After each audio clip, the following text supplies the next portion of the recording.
Assalamu alaikum. Mimi every Friday inshallah huwa nauliza maswali sawa.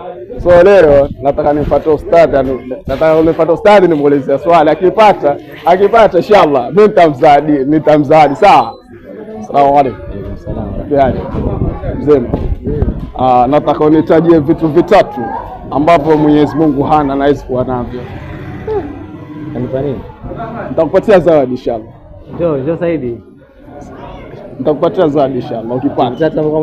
Vitu vitatu ambavyo Mwenyezi Mungu hana na hawezi kuwa navyo kabisa.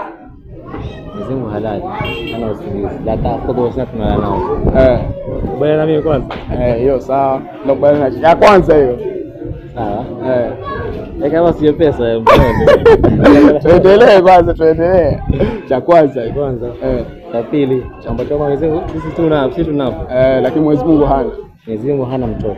Mwenyezi Mungu Adamu yalidwa la miuba. Sawa, Mwenyezi Mungu hana mtoto. Cha pili. Cha tatu, Mwenyezi Mungu hana mke. Mwenyezi Mungu hana mke. La yatasahibatan wala walada. Au sio? Vitatu.